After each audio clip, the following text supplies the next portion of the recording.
الله الله الله الله ما لنا مولى سوى الله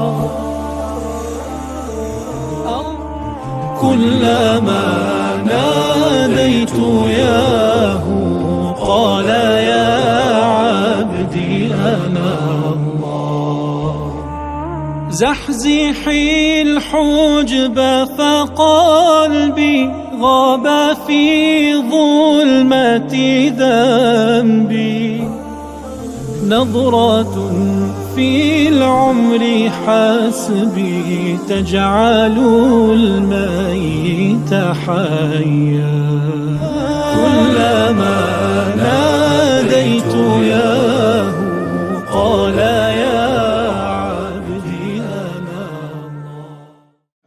أعوذ بالله من الشيطان الرجيم. بسم الله الرحمن الرحيم. الحمد لله والصلاة والسلام على رسول الله وعلى آله وصحبه ومن والاه أما بعد. Hürmetli qarindoshlar, biz bugun sura Niso'ningki 104-oyatiga keldik.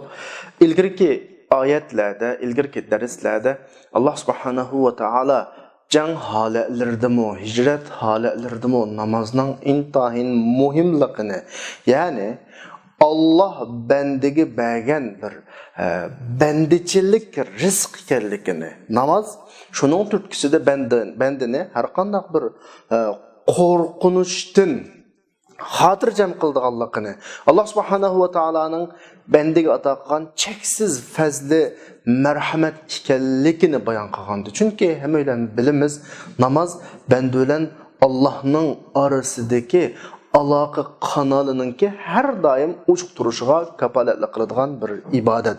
Bunu tilga olib bo'lgandan keyin Alloh subhanahu va taolo ilgirki darslarda biz asosiy tema shaklida ketayotgan jihad masalasi, urush masalasi haqida bizning kallimizga kelib qoladigan va atrofdan bizga davomli so'rilib turadigan urushning, jihadning xarakteri haqidagi muhim bir savolga tövendeki oyat orqali javob beradi. Davatudu astaizu billah va la tahinu fi ibtiga'il qawmi in takunu ta'lamuna fa innahum ya'lamuna kama ta'lamun wa tarjuna min Allohi ma la yarjun va kana Allohu aliman hakima. Aldı bilan biz oyatning izohatiga kirishdan ilgari qisqacha bir tarjima qilib o'taylik. Sizlar düşmanlarni qo'g'lashda, düşmanlarga qarshi turishda asla bo'shanlik qilmanglar. Agar sizlar buningdan ma'lum darajada charchash, jafo tortish, masalan, alam chekish, qiynalish ahvoli sizda bo'lsa, bo'ldimi bu? Bu jang deganda jafo mushaqqat bir tarafga bo'lmaydi. Qiyinchilik bir tarafda bo'lmaydi, ikki tarafda bo'ladi. Ammo düşmanlar bilan sizlarning o'tiringlardagi eng chong farq nima desa, sizlar Allohdan o qadar buyuk umidingiz bor. Ya bu jangda g'alaba qilish orqali nusratga erishsizlar yoki shahid bo'lish orqali mangulik saodat ahiret mukofotiga erishsizlar. Bu umid sizlarda bor, ammo ularda yo'q. Ular buni umid qilolmaydi. Alloh har ishni bilib turg'uchi va hikmat bilan ish qilg'uchi. Hamda qarindoshlar, İslam düşmanları kişilerini İslam'dan ürkütüş için İslam daim başkalarına tecavüz kılıdı. İslam kılıç arkalık, taqağılık, kural güç arkalık taqaydı. Degendek bir sepsetlerini taqıtıdı. Ve içimizdeki bir kısım kişiler bununla reddiye bir için yok. İslam müdafiye için uruşunu yol koygan. İslam'daki uruş devamlılık müdafiye uruşu. Davamlıq müdafiə uruşu degendek bir meselelerini ortaq olib chiqyapti. Yani içimizdeki bu xil qarindoshlarımızın ko'ngli yaxshi olsunmu? Ama İslamның aslında ziminga bir tüzülme, bir nizam, bir sistem ipkegellikini unutib qolgan bu qarindoshlar. Belki İslam zamanның o'tishiga ergishib, zamanның raptariga qarab turib, dunyoda tuzilayotgan umumiy sistemaga qarab turib, xuddi moslashadigan bir sistema, har yerga bo'lsa o'zgaradigan bir nizom shaklida o'rtig'i chiqishqa qana quvvatida urinayotgan qarindoshimiz. Alloh hammalarning gunohini mag'firat qilsin, hammamizni to'g'ri yo'lga boshlasın. Endi islomdagi urush.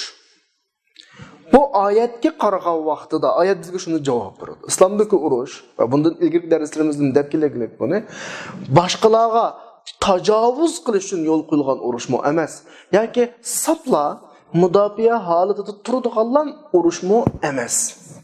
Belki İslamdagi urush nima desa, tajovuzchining tajovuzini qaytirishdan boshqa, o'zini mudofaa qilishdan boshqa insonlarga aqida erkinligini kafolatga qilish. Men bir nuqtaga diqqat qilinglar. Men ishlatayotgan tilga diqqat qilinglar. Mayli o inson musulmon bo'lsin, mu'min bo'lsin. Buni biz islom tarixidagi umumiy jarayonlarni ko'rib olaymiz buni. Islomdagi urush, islom kimga urush ochgan bo'lsa, birovni sen islomga mushu Qur'on orqali kirsa, bunday shaklda ochmoqlik, birovni majburiy musulmon qildirish orqali munofiq shakllantirishni urush ochmoqlik. Islom Peygamber aleyhissalatu vesselam'ın zamanısının ta hazırga kadar kengaygan yerlarining hammasida kishilarga aqida erkinligi berilgan. Buning isboti islomning ostida 700-800 yil atrofida yashagan ispanlarni ko'rib olamiz. Hech qachon agar qilich orqali, kuch orqali birovni İslam'a kirdiği şop qalsa, İspaniyada birmi Hristiyan qalmasligi kerak. 1000 yıldan artıq zaman İslamның aslı yaşagan Hindistan'da birmi Buddhist qalmasligi kerak. Belki İslam qanday qiladi desa, İslam her adamga aqida tanlash erkinligi beradi. Ve ularga İslam davetini sunudu. Kim bu davetning oldiga qarshilik qilsa ve kishilarningki o'zi ishongan, jazm qilgan, kallasini o'tgan bir aqida, e'tiqod, iymon, din yo'liga kirmoqchi bo'lganligini to'smoqchi bo'lganlarning oldini to'sadi. To'xtang. Mayli siz hokimiyat bo'ling, hukumat bo'ling, o'zingizning puhrasining qanday bir aqidani tanlashning oldini qana qilmaysiz, to'solmaysiz. Bu islomning la ikroha fid-din, qad tabayyana ar-rushd min al-ghayz degan oyatlar, undan boshqa oyatlarda nayt aniq ko'rib turadigan masala. Ya'ni islom ma oyatda bizga va la tahinu fi ibtiga'il qawm degan oyatda sizlar qavm degani dushman ifoda qiladi bu yerda, dushman ifoda qiladi. Ya'ni islomga qarshi turayotgan, biz ilgirki oyatdan mandaq bir tushunchani olib olaymiz. Su uxlasa uxlaydi-ki, islomning dushmanlari asla uxlamaydi. İslamdaki mayli munofiq, mayli boshqa ahli kitob, mayli boshqa kufrlar olsun, islomning dushmanlari har zaman musulmonlarningki yo'llaridan keyniga qaytishni umid qiladi. Har zaman musulmonlarning ojiz nuqtalarini ko'zitib turadi, fursat topgan hamallam, biroqlam ujuq turish uchun fursat davom izlaydi. Islom dushmanlarning bu suiqasdini bizga deb beradi. Davatidi-ki, sizlar bularga qarshi turishda asla ve asla qanday qilmanglar, suslik qilmanglar. Chekinmanglar bu jangdan. İlgirki darslarimiz degandek bir mu'min iymonga kirgandan keyin bir iymoniy mas'uliyatni ustiga oladi. Bu mas'uliyat olgan kunidan tortib ta maqsadga yetgunga qadar, ya g'alaba bilan, ya shahodat bilan maqsadga yetgunga qadar mu'min o'zini mujohid hisoblash kerak. Va bu kurashda, bu jangda asla ve asla qanday qilish qo'ymaydi, suslik qilishga qat'iy bo'lmaydi. Ya'ni hamaslik kerak yani. Çünkü dushman hamayotdi. Balki o'zingdan qaqishing mumkin. Tatgan jafolaringdan, to'lagan bedellaringdan. Ama sen qaqshigan mushu qaqshash, sen tatgan mushu jafa, sen to'lagan mushu bedellarning hammasini dushman o'xshash qana qilyotdi, to'layotdi. Ama farqlar nima? O'xshamaydigan taraflar nima desa, sen Allohning kalimasini ustunga chiqishga tirishyapsa, u Allohning kalimasini tushirman deyapti. Shaxsiy manfaatlarini kafolatga ega qilaman deyapti. Ondan keyin sen bu kurash yolda, bu cihat yolida ikki ishning birisini kutsa,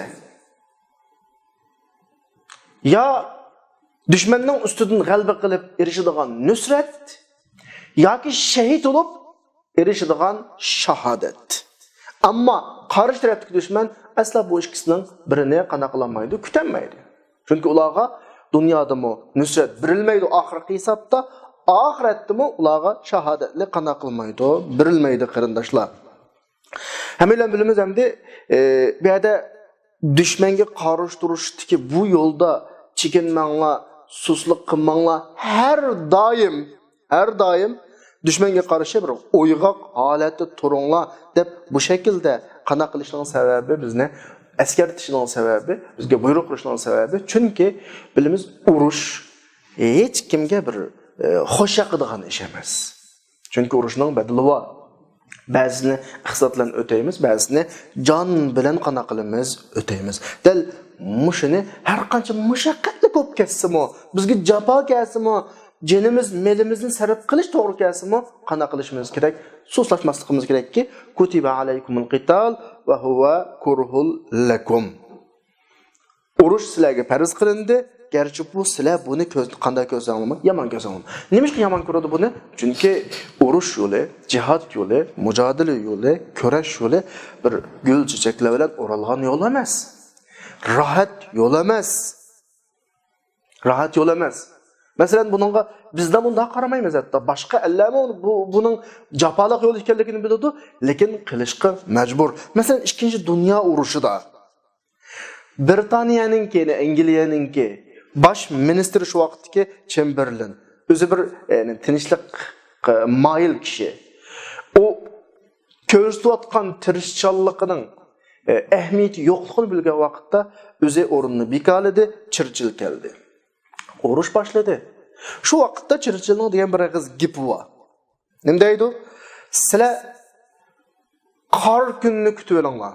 Churchill Angliyaliklarga açlıqni kutib olinglar. Oldinglarda mashina bir kun bor deyapti. Qaranglarmayaga, bular urushning mashina bir xabarlarni epkildiganligini biladi. Urushning jafoligini biladi. Ammo majbur.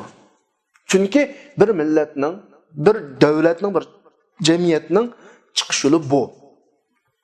Chunki o'zini qo'g'dash, mudofaa qilish, qimmat qarashlarini qo'g'dash va bu yo'lda davom qilish uchun eng ochqishliq xalqliq narsa urush va nemo jihad. Shuningdek Qur'oni Karimda mu'minlarga bu va huwa kurhul lakum, to'g'ri yomon ko'rsizlar, buning jafosi va qiyinchiligi va o'lisizlar, qon to'kisizlar, iqtisod sarf qilasizlar, ammo bu sizlarga farz. Buningdan so'zlik qilmanglar, qat'iy so'zlik qilmanglar deyapti. Yani oyatda buning bir boshqalar alayda farq qiladigan tarafini bizga tushuntirib bayatni deb o'tdim ya. Bulutgan jafo o'xshash. Urushgan ikki tarafda hargizmi bir taraf rahatda urushadigan, bir taraf jafoda urushadigan ish yo'q. U qo'qqandek bu mu qo'qidi? Uningga yoqqan o'q buningga yog'idi? U yaralangan bo'lsa bu mu yaralanadi? U badal to'lasin bu mu badal to'laydi? Lekin farq nima desa, mu'min kafirda yo'q bir afzallikka ega. Chunki mu'minning har holi g'alaba. Dushman ustidan g'alaba qilsa-mu g'alaba, yoki o'lib shahid bo'lib ketsa-mu ham nima g'alaba.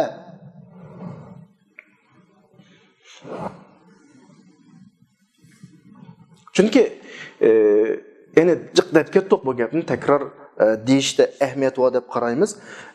Bir guruh kishilar, ya'ni o'zini mu'min deb qaragan, islomga kirgan, iymon etgan bir guruh kishilar iymon aytib bir ilohga e'tiqod qildik deb bularning masalasi tugamaydi. Chunki sen aytgan mushu iymonning, sen kirgan bu yo'lning, mansub bo'lgan bu mansubiyatning bir talab taqozolari bor. Sen buni qilishing kerak. Buni qilaman deb shunda qadam olgandan keyin sening bu ishlaringga to'sqinlik qildiganlar chiqadi. Yo'lingga tosh qo'ydiganlar chiqadi. Seni yo'q qilmoqchi bo'lganlar chiqadi.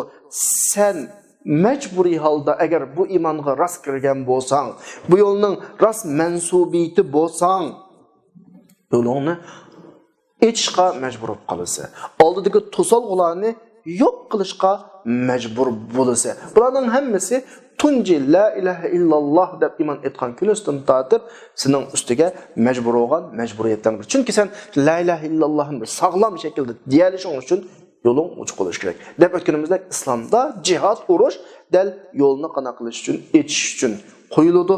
Qanaqdir bayatni deb o'tganimizdek boshqalarni majbur orqali imonga kirgizish uchun. Chunki majburiy iymondan chiqarilmagandek majburiy iymonga kirilmaydi. Majburiy iymonga kirgan kishi munofiq bo'ladi-ki, mu'min bo'lmaydi.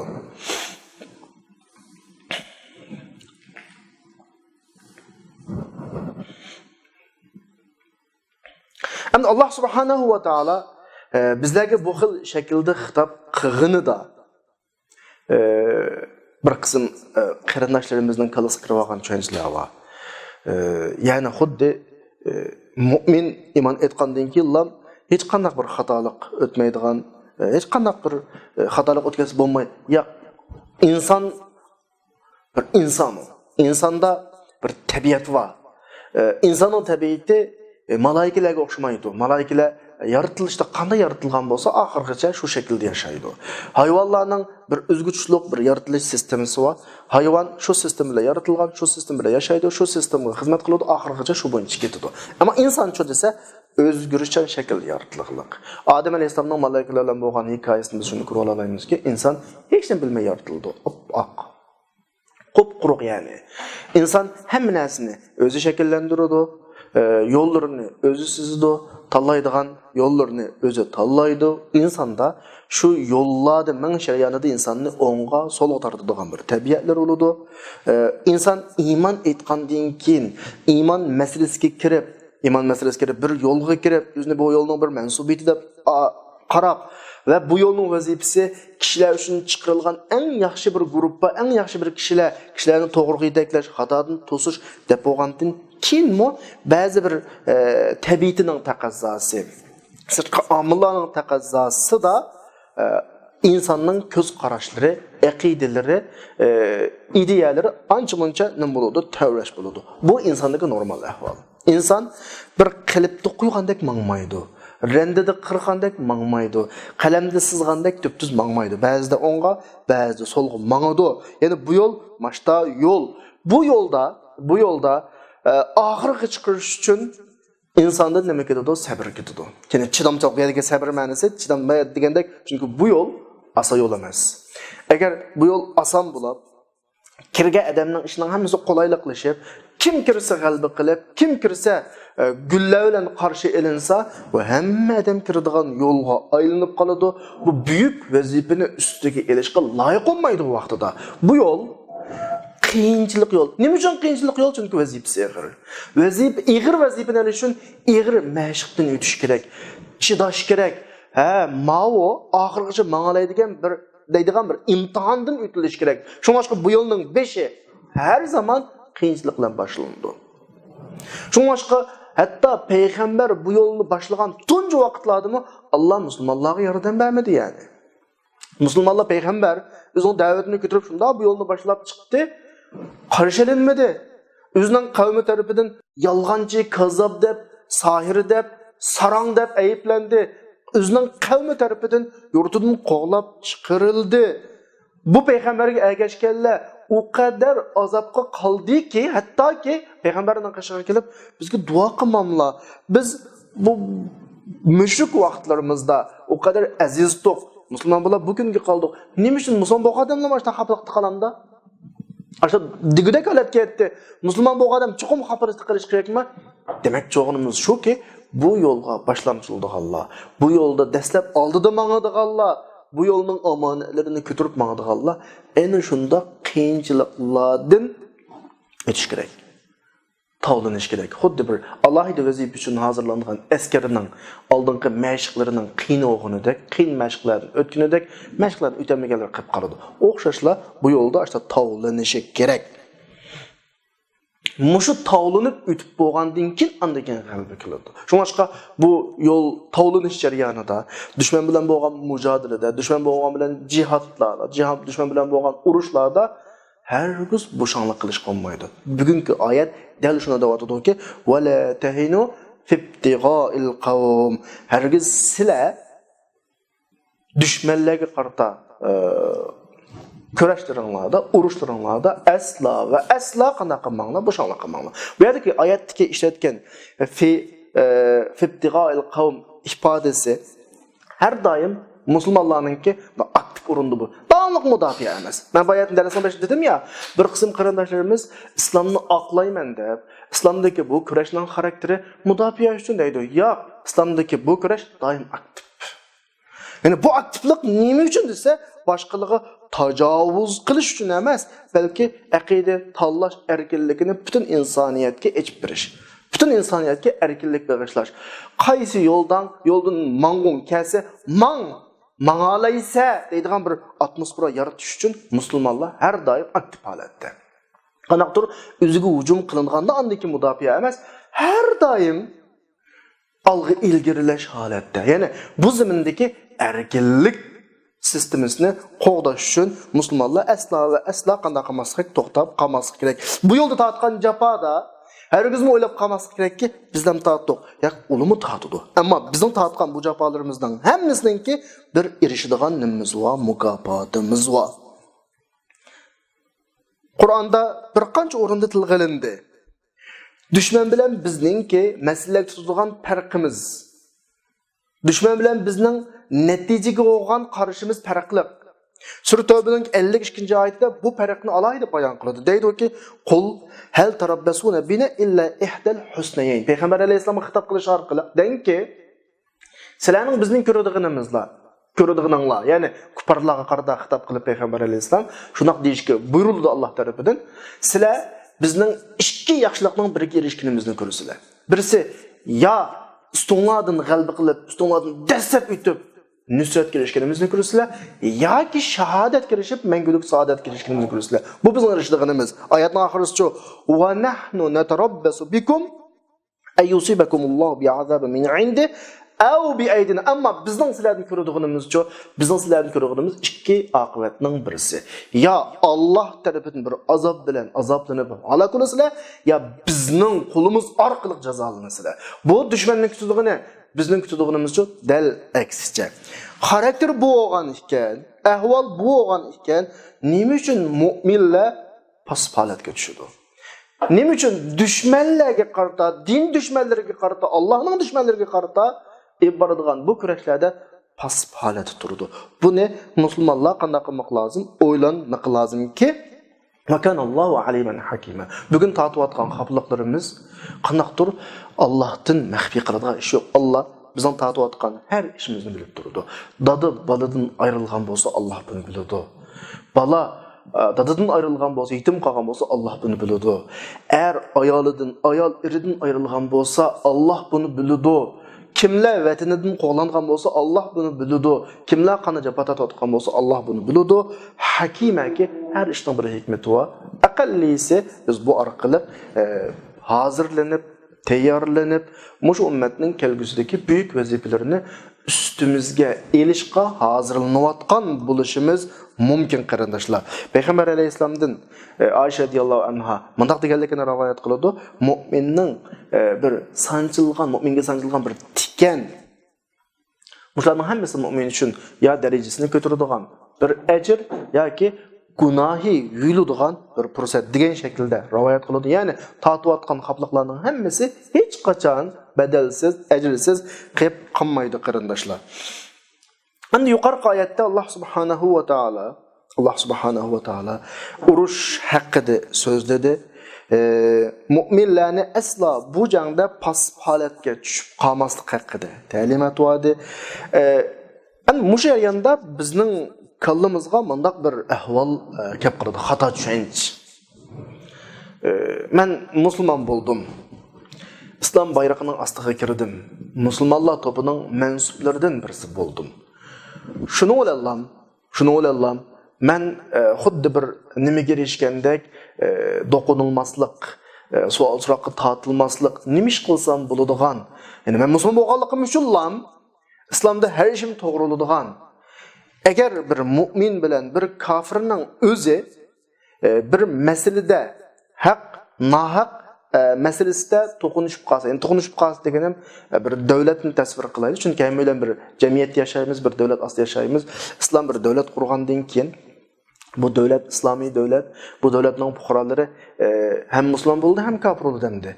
Endi bir Müslüman, men bayatın ağa misalim şu, bir mümin, men bir Müslüman, men bir iman ettim, men bir bu dinning mansubi, bizning devlet biz qurgan devlet, bu jamiyatni biz boshqaryapmiz debla mushat yashagan meyli Müslüman bo'lsin, kafir bo'lsin, kishilar o'tirishdagi ba'zi muomallarda, ba'zi ishlarda o'zini alohida ko'rib oladigan bir ahvollar bor. Mümin bilen kafirning o'tirib yuz beradigan haq talab masalalarida xuddi kafirninki musulmonga iman etmagan ammo musulmonlar bilan birga yashayotgan kafirlar var ya, bularninki haq huquqlari hech nimaga hisob emas. Musulmon bo'lganlik uchun bu yerda meyli devlet namıdın, meyli başka namdın bir xil nima deymiz endi haqsizlarcha yon bosadigan, taraf tutadigan ahvol ba'zida insonning kalasiga kelib qoladi yoki insonda shu xil tushuncha paydo bo'ladi, jamiyatda shu xil tushuncha umlashib qoladi. Ya'ni buni texnik xulosalab bir qiz gapga aylantirgan vaqtimizda bir islom jamiyatida adl adolat qanday yurgiziladi? Bir musulmon, bir kishi musulmon bo'lganlik uchun buning oldida adl adolat çeylinemdu değilse Allah subhanahu ve taala bu meseleni kesin bir şekilde bu ayette qanday qilyapti, bayon qilyapti. Yani xuddi musulmonlar tunji qadamni haq uchun ag'inidek. Kuparlar bilan urushgan bo'lsa, munofiqlar bilan kurash qilgan bo'lsa, haqni barpo qilish, adolatni barpo qilish uchun kurash qilganidek endi bir islomiy jamiyatda musulmon bilan kafir o'tirisida bir haq talab dilolar yuz bergan, haq talab ahvollari yuz bergan vaqtda, sotga tushgan vaqtda mushuning ichida ham adolat yurgizilishi kerak. Ya'ni islom taraf adolat emas, mutlaq adolatni yaqlaydi. Magipim tushunish bo'ldi qarindoshlar qachon.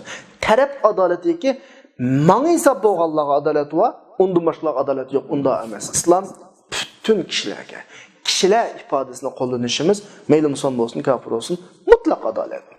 Allah bu meseleni 105. ayet tilg'irib shunda davatudi. Inna anzalna ilaykel kitabe bil haqq litahkuma beynen nas bima arakallah ve la takun lil khainina khasima. Biz sana kitapni haqiqatan tushundik. Kişiler oturusda, Kur'an ayetinin ifadesiga kişiler oturusda Allah sana öğretken, Allah sana gösterken hakikatlerini hüküm kılışın için sen hayırlığa taraf olma. Hayırlı kıgallığa, eskilik kıgallarının tarafını anma. Bölümümüz hak ifadesi olup kaldı. Avval hak ifadesi gelişine ilgili ayetinin başındaki biz tushundik ifadesini bir azra qisqagina bir tushuntirib o'taylik. Burungi darsimizda deb o'tgan, hozir bir qisqacha deb o'taylik. Allah subhanahu va taolo yani kuch, quvvatga, ahkamga munosabatlik bir masala haqida so'zlagan vaqtda doim o'zi haqida biz ifodasini qo'llanadi. Biz ifodasini qo'llanadi. Ammo zotiga munosabatlik, ibodatga munosabatlik taraflarda biz emas, men ifodasini qo'llanadi. Innani analloh la ilaha illa ana fa'budni va aqimis salata li zikri degan oyatdagi men Alloh, mendan boshqa iloh yo'q, menga ibodat qil ifodasini qo'llanadi. Bu masala buncha tushunilishi kerak. Yani bu yerda buyuklik, kattılık, kuch quvvat ifodasi va biz ifodasida mesela Sura Ankabut'ta ve anzalna ileykel kitab, anzalna aleykel kitab yutla aleyhim Sura Ankabut'ның 47. ayeti, 51. ayetleri. Sura Enbiya'nın 10. ayetinde laqad anzalna ileykum kitaben degan ifodalarini hammasida biz tushundik ifodasi var. Yani biz ifodasini qo'llanganligidan ma ahkamlar ijro qilinishi kerak. Bu ahkamlar sal qaralmasligi kerak degandek bir xil yani meselenin büyüklükini, meseleninki adli mesele emas ekanligini bizga eskersa kerak qarindoshlar. Ondan keyin ikkinchi masalaga kelsak, haq masalasi bor. Yani bayatınqa oyatdagi tushurlik ifodasi haq masalasi kirishligiga buningni asraq bir narsa qo'shib qo'ygim keldi. Tushurdik ifodasi bayatning biz ifodasi haqida masalaning oddiy masala emas ekanligi, masalaning mutlaq sal qaralmaslik kerak ekanligini ifodalagan bo'lsa, anzala ifodasimi Enzele ifadesi, yani çuaduk ifadesi, çürüş adeti normalda yukarıdan tövenge bir nesini evet şuludu. Yani bu mu? Sizlege hulasılısan tafsilatıga girmey, meseleninki adli emaslikka çokum icra qilinish kerakli bo'lgan muhim bir eskartish bo'lishi kerak qarindoshlar. Ondan keyinki emde keldik şu haq masalasiga keldik. Yani kitobni haq bilan tushadiq degandagi haq masalasiga. Endi kitob bilimiz Qur'oni Karimdagi tilg'ilingan har qanday kitob ko'p hollarda Qur'onni mutlaq desak bo'ladi, ko'p hollarda Qur'on maqsad buningdan. Mushu Qur'onni haq bilan tushadiq degan ifodadagi haqqi kelganimizda haq degan nima desa o'zgarmas bir haqiqatni biz haq deymiz. Masalan, misolga men bir voqelikni amaliy beshimdan o'tkazdim. Bu menga nisbatan bir haq, o'zgarmas bir haqiqat. Mendan shu voqelikni birov so'sa, men aynen şekilde yüz bergandek deyman.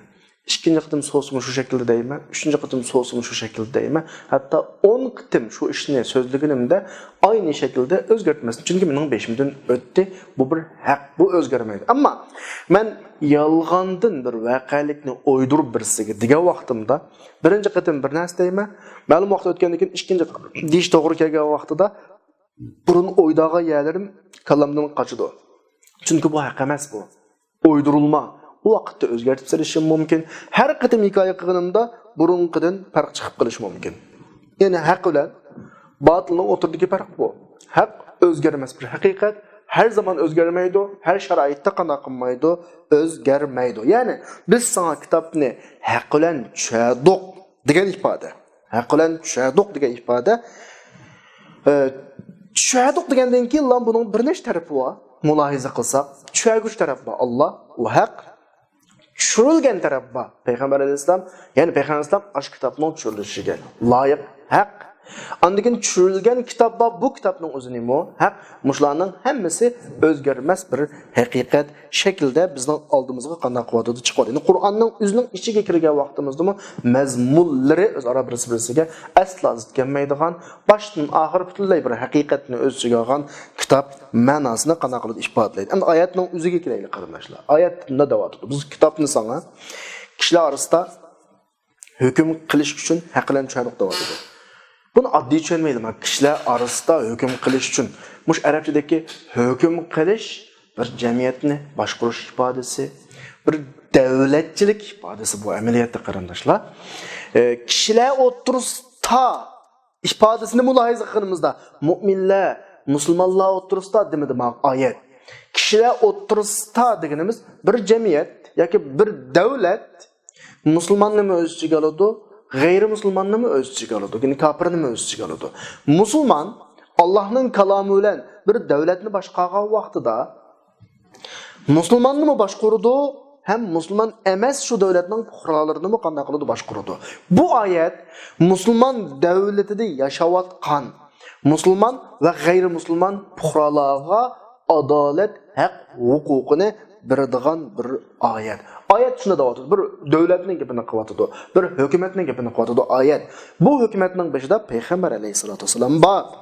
Bu hukumatning asos qonuni Alloh tarafidan Payg'ambar alayhisolamga ijro qilinish uchun tushirilgan Qur'on. Endi bu Qur'on shu davlatning fuqarolarining o'tirisida mu'minlar ham emas, chunki musulmonlar ham emas, balki musulmon bo'lsin, musulmon bo'lmasin, shu davlatning ostida yashagan har qanday odamning o'tirisida hukm qilish uchun tushirilgan oyat naiti iniq davatudaki oyatlar, Qur'on, hukm, islom, davlat mushu hukmlari biz biroz elishib ketgan bo'lg'achqa bu yerda biroz to'xtalib o'tmayman. İslam davlati, Qur'on bilan hukm qilingan davlat o'z fuqarolarining o'tirisida ma'u musulmon, ma'u kofir, ma'naga yon bosay deb aslo bunda hukm qilmaydi. Ya'ni bu yerdagi haq, bu yerdagi haqiqat, bu yerdagi adolat tarafga xos adolat emas. Tarafga xos haq emas. Islomning haqiqati bu. Islomning haqiqati umumiy kishilarga haq. Islomning adolati umumiy kishilarga. Chunki oyatda surilayotgan iborat baynal mu'minin, mu'minlar orasida hukm qilish emas, kishilar o'tirisida qanday qilish, hukm qilish masalasi ki hammasida adil va barobar shaklda hukm qilinishi kerak qarindoshlar. Endi ba'zida biz kishilarga islomning go'zalligini chiqarish uchun, islomning go'zal axloqli tarafini anglatish uchun ba'zi ishlarni qilib ketamiz. Bu bizga nisbatan xuddi zo'rg'a qilgandek tuyuladi.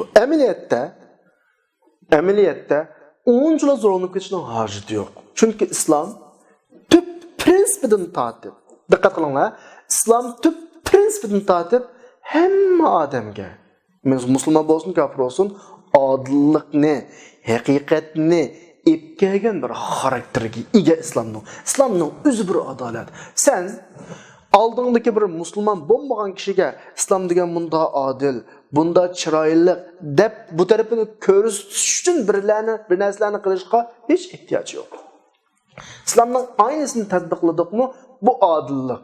Başqalar hayron qolgudek, uningga bayongudek, uning ergashgudek, hatto shuning adolatidan ta'sirlanib ergashgudek adolat İslamның tub prinsipi. Buni alohida boshqalarga ko'rsatish uchun urinishning yoki ba'zi sun'iy ishlarni qilishning aslo va aslo nimasi yo'q, o'rni yo'q. Ya'ni bu yerda shaklilik, shaklvozlik yo'q. İslamның tub prinsipi o'xshashlar adolat.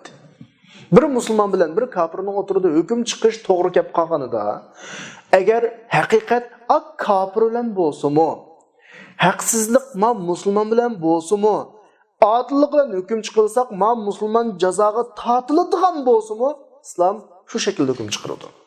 Hergizmi mening muslimimkan, menga mansub bo'lgan odamkan, mansubiyat nuqtasidan buni men saqlab qolay. Buni asray unda ish yo'q islomda. Islom tüp yiltizdan adolat, tüp yiltizdan haqiqat, bu haqiqat, bu adolat her zaman o'zgarmaydi. Chunki oyatning boshida bil haq o'zgarmas bir haqiqat bu. Her zaman o'zgarmaydi. Her sharoitda o'zgarmaydi. Bu islomning asosiy prinsipi shaklida o'rtaga qana qilishga chiq. Ya'ni bir odam musulmon bo'ldi, mu'min bo'ldi degan gap har zaman haq tarafda turish kerak. Mayli u haq qanday shaklda, kimning zarriga, kimning foydasiga bo'lsin, haq tarafda qana qilishga turish kerak. Mushu masalaninki qarindoshlar. Payg'ambar alayhisolatu vasallam davrida bir nurg'un namunalari va oyat tushga vaqtda dal bu namunalardan birisi qana qilgan yuz bergan. Buni bir qisqacha deb o'tib ketaylik. Yuz bergan hodisa bu. Bani Zufarda Tu'ma ismli birisi vardı. Bu adam o'zi musulmon, lekin biroz o'g'irlik aybi bor. Kishilar orasida balkim mushu voqealikning umumiy jarayonidan qaraganda, ya'ni o'g'irlik bilan mashhur odamni hammasi tunuydigan bir odam. Bu kishi Qatada ismli birisininki bir jang kiyimi, savut deymizmi? Buni o'g'irlab kishilar bilib qilishidan ansirab bir Yahudiyninki qishga olib yushirib qo'ydi, uyning qishga olib yushirib qo'ydi. Jang kiyimida savutda azroq un yo'q va mayli o'zining uyga kelgan Yahudining uyning qishga yushirib qo'ygan jarayonda bir yo'llarga teshilib qolgan ahvol. Kishilar shu izni izlab kelib, buni tutdi, bu yoq men o'g'irlamadim. Qasam qilib yo'q men o'g'irlamadim deblar. Shuning bilan bular izlab haliqi Yahudining qishqardi. Bu Yahudining ismi Zayd ibn Samin.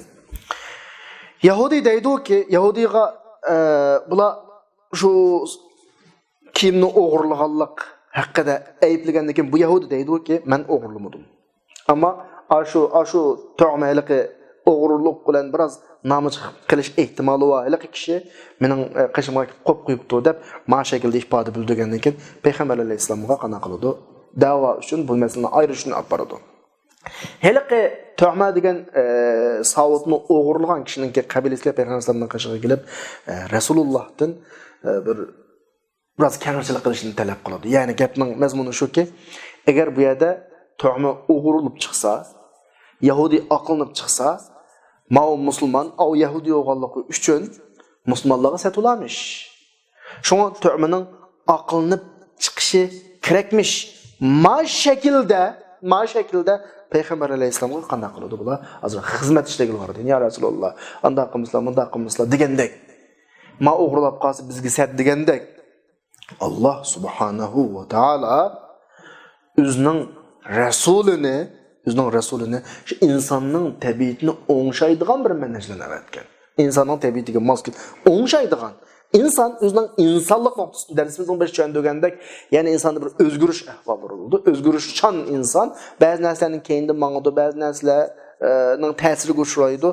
Mushulardagi qusurni o'ngshash uchun xatolikni o'xshash uchun haqiqatga qaytarishni avatgan bo'g'achqa oyatda nima deydi? Inna anzalna ilaykal kitaba bil haqq. Biz son kitobni haqiqatlan tushirdik. Kishilar o'rtasida musulmon bo'lsin, kofir bo'lsin, adolatlan hukm chiqarsa, Alloh ko'rsatgan hukmlar bilan. Ammo xayla va la takunil xayna xasimaki xaylaga asla va asla xaylan tarafini olmaysa. Men musulmonken bu mening tutgan yo'limning mansublaridan biri ekan, biz bir yo'lda ekanmiz. Yahudi aqlni chiqib qolsa, Yahudining beshi ko'tarilib qolmasin, musulmonlarga sat olmasin deb buning tarafini qanday qilmaysiz, olmaysa. O'g'ri kim bo'lsa, uningga o'g'ri deb hukm qilaversa, mayli o sening adaming olsin deyotdi Qur'on Hazratda. Hatta o o'zini musulmon deb turadigan odam bo'lsinmi, haq kim bo'lsa haq hukm chiqarilishi kerak, garchi uning bo'lsinmi, dushman tarafdan bo'lsinmi, u kofir bo'lsinmi, hatto haqlab o'rtaga qanday qilish kerak, chiqilishi kerak qarindoshlar.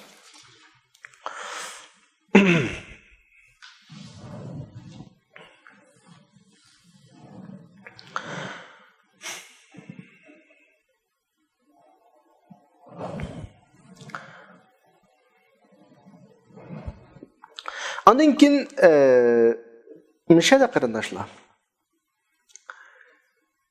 Payg'ambar alayhisolatu vasallam inson. Rasululloh bizga kelgan butun haqiqatlarni vahiy yo'lidan keladi. Bizga so'zlagan har so'zi vahiy yo'lidan keladi. Bizga tushirilgan har hukm Payg'ambar alayhisolamga vahiy yo'li orqali yetkaziladi. Ammo Rasululloh bir insonlik sifati bilan ba'zi narsalarni o'ylashi mumkin. Ba'zi narsalarni kallasiga shunday kechishi mumkin. Mush nuqtadan bu yerda boshqa ortiq yaqinmayman. Keyingi oyat 106-oyat vastagfirullah ifodasini qo'llandi. Allohdan kechirim talab qil. Bu kechirim talab qilish buyrug'i Rasulullohga qaytarilganmi, musulmonlarga qaratilganmi yoki heliqi o'g'irlagan kishiningki qabilislikka qaratilganmi, hammasi ehtimol. Kimga qaytarilsin, bu yerda kechirim talab qilish tegishli bir xatolik bor. Yoki bir ish bor. Balkim musulmonning bayatni deganidek inson bir ojizlik o'g'achqa insonda. O'zining manfaatiga cho'g'datadigan bir xil xarakter o'g'achqa, o'zgarishchan bo'g'achqa, iymoniga har doim o'ngdan so'ldan ta'sir qiladigan omillar kelib turadigan bo'g'achqa g'ilpal kallaga kimning kallasiga kelsin, ashta qilsak bo'ladimi degandek bir tuyg'u kelmaydi olmaydi. Balkim Rasulullohning kallasiga shuna bir xotir kelgan bo'lishi mumkin. Men kesin demayman, ammo oyat mag'firat talab qil, Allohdan kechirim talab qil deb buyruq qilgan ishga kimga qilgan bo'lsin buyruqni o'tgan bir xatolik bor. Mayli u xatolik Rasulullohdan o'tsin yoki boshqa musulmonlardan o'tsin yoki haliqa o'g'rining qabilasidan o'tsin, kimdan o'tsin bir xatolik bor. Alloh subhanahu va taolo shu xatolik uchun, shu xatolikni o'ngshash uchun deyotdi, vastagfirullah, Allohdan mag'firat talab qil degan shaklda buyruqni tushiradi. Qayta bir askartib qo'yay qarindoshlar. Bu yerdagi Allohdan mag'firat talab qil degan buyruq Rasulullohga qaratilish ehtimolimi bor? Her bir mu'min musulmonga qaratilish ehtimolimi bor yoki heliqi qabiladagilarga, o'g'rining qabilasidagilarga qaratilish ehtimolimi bor? Ya'ni kimga qaratilsa, bu yerda mag'firat talab qilish tegishli bir ish bor. U o'simi balkim shunda hukm chiqarish jarayonlarida masalalarga qaragan vaqtlarimizda bir xil haqsizlik yoki adolatsizlik bayatangidek o'zimizning adami, biz tarafdagi adam, bizning mansubimiz degandek bir bahonalar bilan bir xil haqsizlik yoki adolatni yurgizmaslikka oid bir g'ilpal kallamizni yutib qolgan bir o'y fikr yoki deb solgan bir gapimiz yoki ep solgan bir qadamlarimiz mutlaqo bo'ladi. Insonchilik, ojizlik. Alloh mush nuqtani bu yerda iroda qilsa kerak, buyruq Allohdan mag'firat talab qil degan shaklda tushadi. Alloh subhanahu va taolo mag'firat qilg'uchi va mehr shafqat qilg'uchi degan bilan oyat oxirlashdi. Vaqt munosib bilan bugungi darsimiz mushayda oxirlashdi. Kelasi soatlik darsda ko'rishgunga qadar hammalarini Allohga omonat qildim. Va oxiru da'vana alhamdulillahi robbil alamin.